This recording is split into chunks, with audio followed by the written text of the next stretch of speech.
전쟁을 딛고 한국 증시는 여전히 강세를 보여줬던 반면 금일 증시는 오히려 낙폭을 기록하고 있습니다. 도대체 무슨 일이 있는 걸까요? 악재가 나오면 오히려 올라가고 오히려 상승 이후에 화해 모드가 나오고 있는 시점에서 증시가 떨어지다니 지금의 증시 상황을 어떻게 해석해야 될지 오늘 영상 통해서 파악해 보시기 바라겠습니다.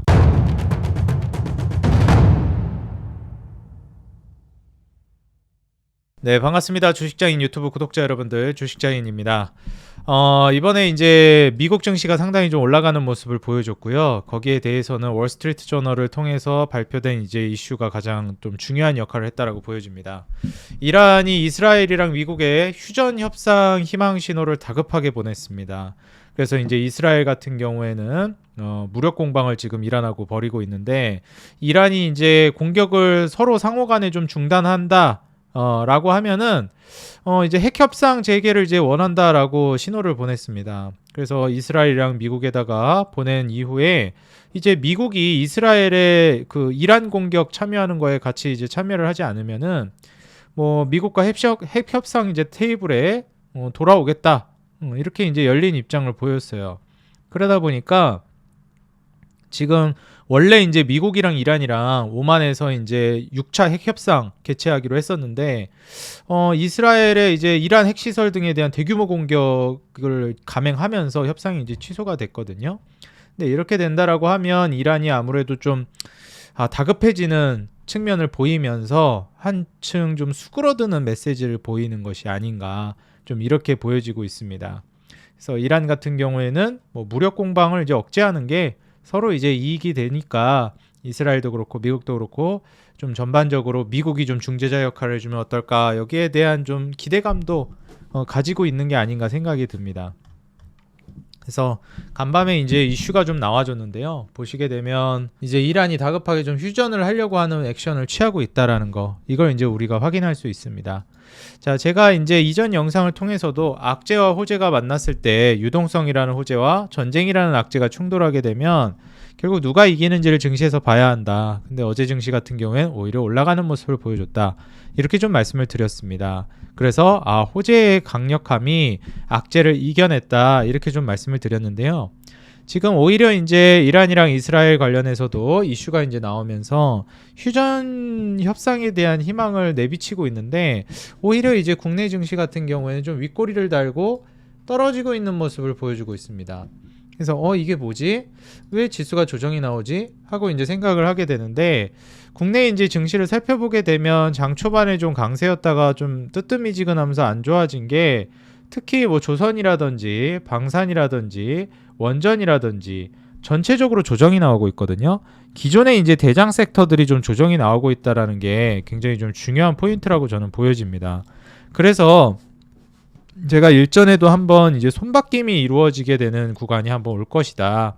지금은 대장 섹터가 조방원이지만 이 이후에는 한번 이제 차익 실현 물량이 나오면서 다른 섹터로 옮겨갈 것이다, 이런 말씀을 드렸는데, 지금 그런 구간으로 넘어가고 있지 않나, 좀 그렇게 생각이 됩니다. 사실상 이제 조방원에 대한 주가 상승이 워낙에 강력했기 때문에 1차적인 조정, 그리고 그 이후에 새로운 섹터나 종목으로의 수급 이동이 좀 이루어지고 있다라고 보여집니다. 그래서 이러한 포인트들을 좀 생각해 본다라고 하면 지수가 최근에 굉장히 쉼없이 달려오면서 올라갔는데, 이제는 좀 차익 실현 물량도 조금씩 나온다, 이렇게 우리가 해석해 보면 될 것 같아요. 그렇지만 이제 이 지수의 하락이 과연 이제 장기적으로는 어떨 것인가를 생각해 보면 저는 장기적으로는 계속해서 올라갈 거라고 봅니다. 왜냐면 지수라는 게 계속 쉼없이 올라갈 수만은 없어요. 올라가다가 좀 쉬어가는 구간도 생기고 이러는 것이고, 사실 이제 4월달 초에 이제 그 상호관세 우려로 인해서 지수가 무너진 이후에는 거의 지금 2달 넘는 시간 동안 거의 한 3달 가까이, 2달 반 정도 지수가 내리 상승하는 모습을 보여줬습니다. 그렇기 때문에 사실 지금의 이제 지수 상승은 단기간에 굉장히 크게 올랐다라고 볼 수 있겠고요. 숨고르기 해주는 구간이 나오는 정도가 아닌가, 이렇게 보여집니다. 그리고 장기적으로는 지금 코스피 같은 경우에도 MSCI 선진지수 편입이 좀 기대가 되고 있는 시점이에요. 제가 과거에도 이제 한국 증시 제도 개선이 이루어지게 되면 패시브 자금들이 많이 유입될 것이다, 이런 말씀도 드렸는데, 보통 이제 MSCI 시장 분류를 우리가 독립시장, 프론티어 시장, 신흥시장, 선진시장 이렇게 단계별로 분류를 합니다. 이제 선진시장이 가장 윗등급이라고 보시면 되고요. 디벨롭드 마켓이라고 그래서 선진국들이에요. 신흥시장은 이머징 마켓이라고 그래서 이제 막 떠오르고 있는 시장들. 그 다음에 그 밑단에 뭐 프론티어 시장이나 독립시장이 있는데 솔직히 이런 시장들은 우리나라가 위치해 있을 만한 곳이 아니죠. 그래서 이제 우리나라가 이제 목표로 하고 있는 것은 현재는 이머징 마켓에 분류되어 있으니까 디벨롭드 마켓, 선진 시장으로 좀 상향이 돼야 된다. 이걸 이제 목표로 하고 있는 겁니다. 그래서 지금 MSCI 선진 시장 진입이 좀 중요하다. 선진 지수에 편입이 돼야 된다라는 것이고요. 이게 이제 왜 중요하냐면은 여기에 이제 편입이 되게 되면 MSCI 지수에 어떤 종목이 이제 편입되냐, 편출되냐 이거에 따라서도 영향을 미치는 경우가 많은데 이게 선진 시장 MSCI 지수 편입이 되면 여기 이제 추종하는 패시브 펀드들이 있습니다. 우리가 보통 이제 액티브 펀드라든지 펀드 매니저들 이제 재량으로 하는 그러한 것들이 있고 패시브 자금들, 패시브 펀드들은 그냥 기계적으로 담는 거예요. 편입되어 있는 기업들을. 그렇기 때문에 사실상 이제 거기에 편입되는 것 자체만으로도 기계적인 자금 유입을 우리가 기대해 볼 수 있다라고 볼 수 있겠습니다. 그냥 이게 좋아서 이제 올라간다, 떨어져서 올라간다. 물론 그것도 있지만 제일 중요한 게 MSCI에 편입됐어? 오케이. 그러면 그냥 사는 거야. 이게 기계적으로 그냥 바구니로 삼아 담는 겁니다. MSCI 이제 안에 분류된 종목들은 그냥 꾸준하게 기계적으로 사는 겁니다. 예를 들면 뭐 코스피 200 지수 추종해가지고 ETF해서 이제 기계적으로 담는 거랑 비슷한 효과라고 보시면 될 것 같아요. 그래서 우리가 이제 코스닥에 포함되어 있느냐, 코스피에 포함되어 있느냐, 코스닥 150에 분류되느냐, 코스피 200에 분류되느냐 이게 중요한 이유가 거기서 옵니다. 그 패시브 자금들이 유입이 돼요. 그렇기 때문에 사실 이제 MSCI 시장에서도 패시브 자금이 상당하고 사실 MSCI 지수 추종 펀드 운영 앱이 뭐 거의 한 13조 달러 정도 되기 때문에 원이 아닙니다. 달러예요. 그래서 그 정도 규모라면은 이 기계적으로 들어오는 돈만 하더라도 상당한 주가 상승을 기대해 볼 수 있고 국내 이제 지수도 상당히 많이 올라갈 가능성이 높습니다. 그리고 여기서 이제 중요하게 우리가 봐야 될 만한 포인트 중에 하나가 뭐냐면 이렇게 MSCI 지수 편입, 그 선진 시장 편입이 된 이후에 추후에 이제 한국 시장으로 한 75조 원 정도 유입이 될 가능성이 높다 이렇게 좀 평가가 되고 있는 시점이에요. 그렇게 된다라고 하면 75조 원이라는 돈이 이제 기계적으로 좀 들어올 가능성이 높거든요. 뭐 골드만삭스 같은 경우에서도 이러한 의견들을 내면서 한국 지수가 추후에 이러한 식으로 올라갈 수 있겠다라고 이제 보고 있는 겁니다. 이러한 포인트들을 이제 우리가 생각해 본다라고 하면 이재명 대통령이 이야기했던 장기적인 코스피 5천 시대는 충분히 이제 가능할 거라고 보고 있어요. 우리가 이제 MSCI 선진 시장 분류에서 좀 좌절됐던 포인트 중에 하나가 뭐 공매도 금지도 중간에 있기도 했었고요. 그러다 보니까 좀 오랜 시간 좀 뒤로 딜레이 되고 있는 경향이 컸습니다. 2023년 11월이니까 한 2년 좀 안 됐죠? 그때 이제 2025년까지 공매도 거래를 이제 금지시켜 버렸습니다. 그래서 MSCI 선진시장 지수 편입도 거의 뭐 한 몇 년간 지금 뭐 연기되고 있는 시점인데 이러한 것들도 이제 손 보고 그 다음에 외국인들 투자 받아들이고 시장 개방하고 공매도 이제 다시 열고 이러한 식으로 이제 진행을 하면서 선진시장 지수 편입을 또 노릴 가능성이 높다라고 봅니다. 정부 측에서도 적극적으로 이제 증시 살리기 위한 이제 정책들을 내놓고 있는 시점이라 사실 MSCI 선진시장 편입에 대해서도 굉장한 의지를 가지고 있다라고 보여져요. 이번에 접근성 평가, 그다음에 재분류 결과 통해서도 또 이제 진행이 될 텐데 여기에 대한 이제 기대감이 어떻게 전개가 되는지를 우리가 살펴보는 게 중요할 것 같습니다. 그리고 지금 최근에 조방원 관련된 종목들이 좀 조정이 나오면서 새롭게 이제 부상하고 있는 섹터 중에 하나가 인프라 섹터입니다. 특히 이제 건설기계 쪽이 새롭게 이제 부상하고 있는 대표 섹터로 자리 잡고 있다라고 볼 수 있을 것 같아요. 오늘 이제 뭐 건설기계 관련된 종목들 현대인프라코어라든지 아니면은 이제 현대건설기계라든지 두산바켓이라든지 그리고 이제 뭐 전진건설로봇, 뭐 진성TEC 이러한 종목들 주가가 흐름이 긍정적으로 나와줬습니다. 이게 이제 장기적으로 움직일 것이냐 여부는 물론 이제 살펴봐야 되겠지만 중요한 것은 이제 전쟁이 지금 진행되는 모멘텀으로 인해서 시장이 압박을 받았는데 그로 인한 풍선 효과가 나올 가능성이 높다라는 겁니다. 풍선 효과라는 것은 지금 여기서 누르면 뒤에가 부풀어 오른다는 것이죠. 여기서 전쟁을 통해서 부시고 있으니 뒤에 재건 수요는 훨씬 더 크게 부풀어 오를 가능성이 높다라는 거예요. 그래서 이러한 포인트를 생각해 본다라고 하면 전쟁으로 인해서 뭐 건설기계나 재건 관련된 종목이 조금 타격이야 받을 수 있겠으나 장기적으로 오히려 올라갈 만한 모멘텀이 점점 커지고 있다라고 보는 게 좋을 것 같아요. 사실 이제 외인들이 지금 이거래일 연속으로 계속 나가고 있는 시점이기 때문에 외인들이 재차 들어오는 거를 좀 확인하는 게 중요할 것 같기는 한데 현 시점에서는 최근에 급격하게 한국 시장으로 유입되고 있었던 외국인 자금이 조금 이제 멈칫하고 있는 시점입니다. MSCI 그 선진 시장 편입이 된다라고 하면 환율 안정이라든지 외국인 자금 유입이라든지 이런 것들이 또 적극적으로 진행될 가능성이 높아서 이러한 포인트들도 우리가 이제 좀 주목해 볼 만한 포인트라고 볼 수 있겠고요. 충분히 이번 정권 안에서 가능하지 않을까 저는 좀 예상하고 있거든요. 이번에 그 전쟁 이슈로 인해서 급등했던 유가 같은 경우에도 다시 또 이제 조정이 나오면서 안정을 좀 찾았다라고 볼 수 있겠고요. 한 75불, 뭐 77불까지 갔던 게 이제 70불 정도까지 떨어졌습니다. 이제 금 가격 같은 경우에도 치솟다가 이제 다시 안정세로 갔고, 그리고 달러 인덱스는 여전히 이제 하방에서 계속 머무르고 있는 상태라고 보시면 될 것 같아요. 어찌됐건 이제 유가가 단기간에 갑작스럽게 올라가가지고 좀 불안함을 느낄 수 있을 만한 상황이었는데 다시 또 이제 안정 국면으로 가고 있어서 이러한 측면을 우리가 긍정적으로 봐도 될 것 같습니다. 결국 이제 이란 쪽에서도 핵 협상 관련된 이슈가 나오고 있는 만큼 장기적으로 가지 않고 해결이 되지 않을까라는 기대감이 나오고 있거든요.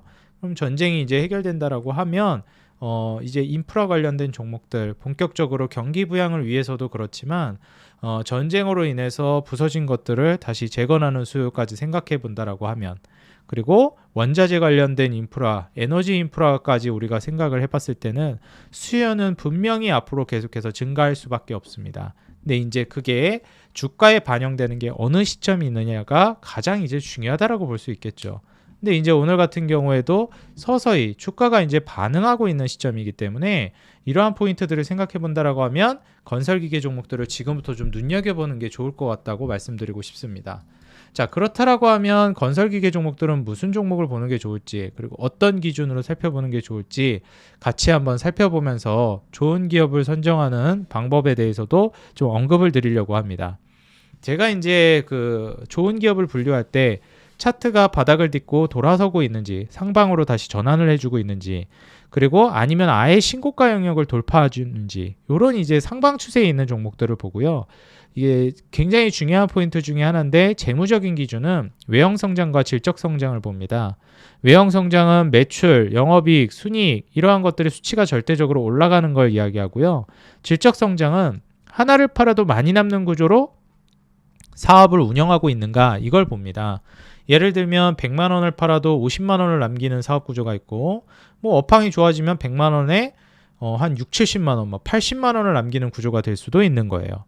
왜냐하면 수요가 올라가게 되면 제품이 부족해지고 똑같은 비용으로 제품을 만들고 똑같은 제품이지만 가격을 올릴 수가 있거든요. 그렇게 되면은 마진이 많이 남는 구조가 되겠죠.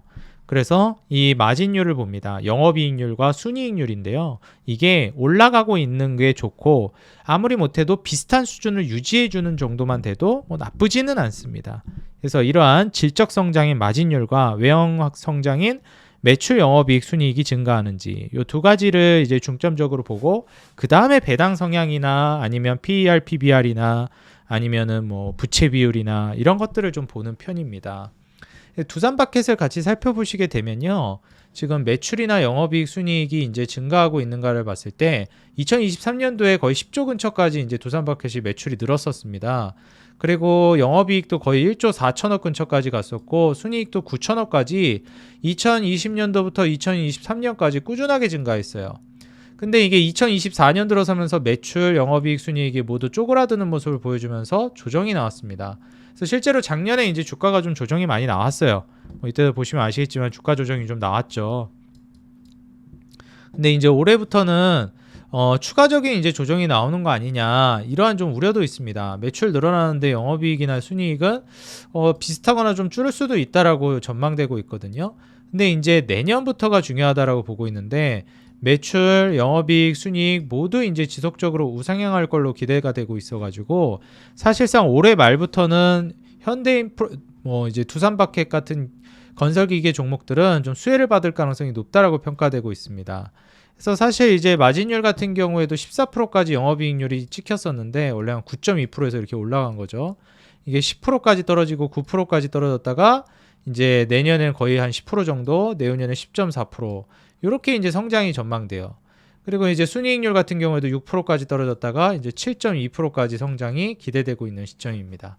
PER도 이제 뭐 7.4배, 뭐 PBR은 0.67배를 전망하고 있기 때문에 사실 이제 올해를 잘 넘긴다라고 하면 내년부터는 본격적인 이제 추세 전환을 기대해 볼 수 있을 만한 시점이 두산바켓에게 이제 나오지 않을까 기대가 되고 있어요. 사실 이제 두산바켓이 자금 조달하면서 M&A 실탄 모으고 있다 이런 얘기들도 좀 나오고 있고 일단 제일 중요한 게 북미 시장에 있어서 밥캣이라는 브랜드 자체의 인지도가 상당합니다. 그래서 미국발 인프라 산업이 시작된다라고 하면 두산바켓이 가장 핵심적으로 수혜를 받는 기업이고 특히나 미국의 관세에서도 좀 여유 있습니다. 왜냐하면 미국에서 대부분 제품들을 생산해내기 때문에 사실 관세에서 좀 자유로운 기업이라고 보셔도 돼요. 밥캣이라는 브랜드 인지도 자체가 미국에서 생산도 많이 하지만 인지도도 높아서 북미발 이제 시장 그 영향력에서 수혜를 받을 가능성이 굉장히 높아지고 있는 기업이다. 사실 경쟁 기업들 대비해서도 상당히 유리한 고지를 점하고 있다. 이렇게 보시면 되겠습니다.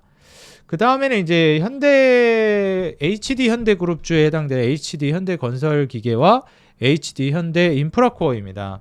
오늘 거래일 같은 경우에는 현대건설기계와 인프라코어가 가장 대표적으로 움직임이 나왔는데 현대인프라코어 먼저 보자면 매출 역시 마찬가지로 작년까지 이제 좀 축소가 되는 모습을 보여주다가 영업이익은 4천억대 이제 피크를 찍고 1,800억대로 쪼그라들었습니다. 근데 올해부터는 영업이익 매출 모두 증가로 이제 턴어라운드를 하는 시점이고요. 내년 내후년으로 가면서 매출 영업이익 지속적으로 성장이 전망됩니다. 이는 이제 순이익도 마찬가지인데 앞서 말씀드렸던 두산바켓 같은 경우에는 올해가 좀 이제 좀 저점을 딛고 내년부터 회복을 전망하는 반면 현대인프라코어는 올해부터 이제 회복이 전망이 됩니다. 작년에 저점을 찍고요. 특히나 이제 현대인프라코어 같은 경우에는 이 인도발 수혜를 또 받을 가능성이 높기도 하고 이 중국 다음으로 생산 공장 역할을 할 만한 국가로서 인도를 점찍고 있는 만큼 인도가 이제 신흥 시장에서 엄청나게 부상하고 있는 국가거든요. 그래서 사실 중국만큼의 이제 그 이상의 훨씬 더 큰 파급력으로 생산성 그리고 이제 국가 경제 성장이 이루어질 가능성이 높은 국가로 평가받고 있습니다. 거기에서 이제 인프라 수요는 올라갈 수밖에 없고 거기에서 이제 또 건설기계 관련된 수요가 증가하고 있기 때문에 현대인프라코어는 그 이슈로 인한 수혜를 통해 인도 수혜를 통해 이제 주가 상승이 전망이 되고 있는 시점이에요. 영업이익률, 순이익률 모두 증가하고 있고 PER도 8.8배, PBR 0.88배로 떨어질 걸로 전망이 되고 있습니다. 사실 이제 주가가 정말 오랜 시간 이제 바닥까지 어려운 이제 시기를 거치고 이제 막 또 턴어라운드를 하고 있는 시점이라 좀 주목해 볼 만한 포인트가 오기 시작했다라고 보여집니다. 그 다음으로 이제 현대건설기계인데 현대건설기계 같은 경우 인프라코어보다는 지금 탄력적으로 움직이고 있지는 않지만 궤는 같이 하고 있습니다. 매출, 영업이익, 순이익 모두 이제 좀 따져봤을 때 사실상 이제 영업이익은 올해까지도 좀 축소가 될 걸로 예상돼요. 현대건설기계는. 그래서 인프라코어가 생각보다 좀 빠르게 개선될 걸로 전망되는 기업이죠. 그래서 매출이나 영업이익은 내년부터 이제 폭발적으로 다시 또 회복 국면으로 갈 걸로 기대되고요. 특히 이제 내후년 같은 경우에는 영업이익이 2,500억, 순이익이 1,600억 가까이 찍힐 걸로 예상돼서 2023년 전성기 수준을 뛰어넘지 않을까 이렇게 좀 기대되고 있는 시점입니다. 그래서 올해 연말, 내년, 내후년까지 현대건설기계 이제 상승세는 굉장히 탄탄할 걸로 기대되고요. 마진율도 뭐 4%대, 2.8%대에서 6%대 그리고 4% 정도까지 영업이익률과 순이익률이 증가할 걸로 기대돼요. PER도 한 8배 정도, PBR은 0.6배 정도로 떨어질 걸로 예상되기 때문에 현대인프라코어 못지않은 현대건설기계의 이 재무적 성장이 기대되고 있다. 좀 그렇게 보시면 되겠습니다. 그리고 이제 중소형 종목 중에서는 제가 진성 TEC를 좀 말씀드린 적이 있죠. 이거 왜 안 가냐 하시는 분들이 있는데 너무 조급하게 생각하지 마세요. 찬찬히 이제 올라갈 거라고 저는 보고 있고요. 사실 2022년도에 이제 5,400억의 매출과 그리고 이제 영업이익 600억대 그리고 순이익 450억대에 상당히 준수한 마진율까지 기록해 줬었는데 뭐 내년 정도까지 매출은 비슷하게 이제 따라잡을 것 같은데 영업이익이랑 순이익은 2022년 캐파에 비해서는 좀 약할 걸로 전망됩니다. 그렇지만 지금 성장세를 보여주고 있고 시총이 지금 2,500억도 안 되기 때문에 충분히 투자 메리트는 있다고 보여져요. 마진율도 증가할 전망이고 PER도 뭐 7.3배, PBR 0.74배까지 떨어진다면 2028년도 이제 성장까지 내다봤을 때는 지금 주가가 이제 저점을 딛고 올라오는 시점에서 충분히 상승 초입에 공략할 수 있을 만한 좋은 자리라고 보여집니다. 사실 지금 뭐 조방원이 워낙에 증시를 휩쓸고 있고 뭐 뷰티나 이런 종목들이 휩쓸고 있어서 뭐 이런 종목들을 잘 안 쳐다보고 계시는 분들이 있는데 그러한 종목들을 위에서 따라잡는 전략 물론 뭐 빨리 빠져나올 자신 있고 예민하게 이제 딱 반응할 수 있다라고 하시면 상관이 없지만 난 밑에서부터 미리미리 좀 작업을 해놔서 수혜를 낼 수 있을 만한 종목을 보겠어라고 하면 건설기계를 지금부터 보시는 게 저는 중요할 거라고 보여집니다. 마지막으로 이제 콘크리트 펌프카에 해당되는 이제 전진건설 로봇 마지막으로 좀 살펴보겠습니다. 매출과 영업이익 순이익 모두 우상향하고 있고 사실 이제 작년에 좀 주춤한 거 말고 영업이익이 뭐 순이익 같은 캐파도 그렇지만 매출이나 지배주주 순이익은 꾸준하게 성장만 하고 있는 기업입니다. 부채 비율도 뭐 40% 정도밖에 안 되고 마진율이 그리고 다른 건설기계 기업들 대비해서 상당히 높아요. 지금 뭐 한 18%대 그리고 뭐 한 16%대 뭐 이렇게 나와주고 있습니다. 마진율이. 이게 절대적인 마진율 자체가 굉장히 높기 때문에 전진건설 로봇의 이제 외형 확장을 통한 추가적인 성장세가 충분히 기대되는 그런 시점이라고도 볼 수 있다. 이렇게 보여집니다.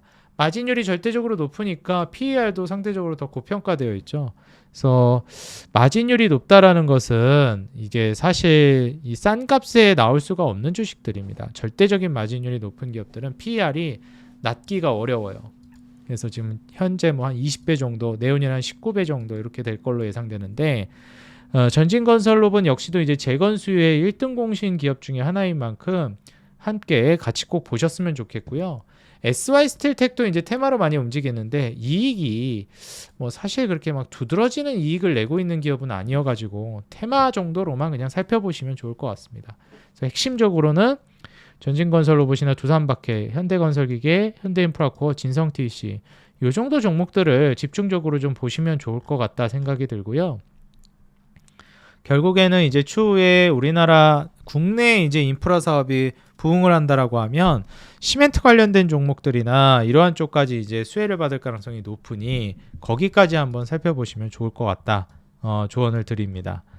오늘 이제 건설기계 관련된 종목들 추후에 과연 이제 성장세를 가져갈 수 있을지 지금 지수가 숨고르기를 하면서 잘 가고 있던 종목들 주가가 모두 내리막길을 걷고 있습니다. 장기적으로는 충분히 코스피 3,000을 넘어 5,000까지도 내다볼 수 있다라고 보여지는 만큼 지금의 조정에 너무 이제 민감하게 반응하시기보다 시장으로 돈이 물밀듯이 들어오고 있다라는 거에 조금 더 포커스를 맞춰보시는 게 중요하겠습니다.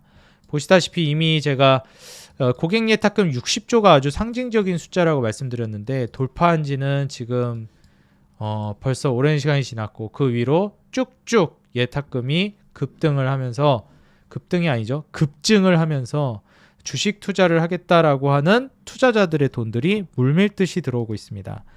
물론 가봐야 알겠지만 MSCI 선진시장 편입까지 된다라고 하면 막대한 이제 외국인 투자자들과 패시브 자금이 유입될 거기 때문에 그러한 포인트까지 성사되는지 여부를 우리가 좀 주목하면서 보는 게 중요할 것 같습니다.